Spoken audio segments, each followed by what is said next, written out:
bildiniz mi kızlar? Siz bildiniz, siz davuşunuzla bildiniz mi?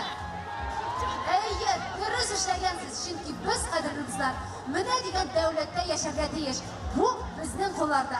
Мы продолжаем петь и танцевать все вместе, потому как на сцену мы хотим пригласить гордость Татарстана, друзья!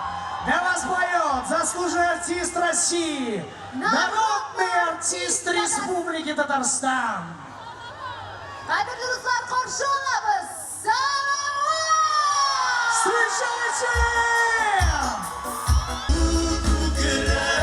Yeşil yeşler yavan, yandırları ışın yaradan. Bir yaradan, silip Tataristan, korur halkın ışın yaradan. Şahirin gel, erkeklerin ışın, Tatarların ışın yaradan. Şahirin gel, erkeklerin ışın, Tatarların ışın yaradan.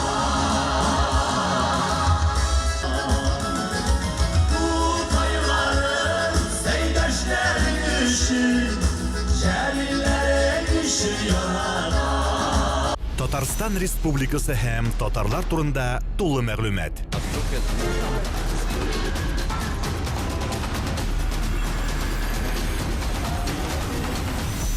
Татар информ мәгълүмат агентлыгы.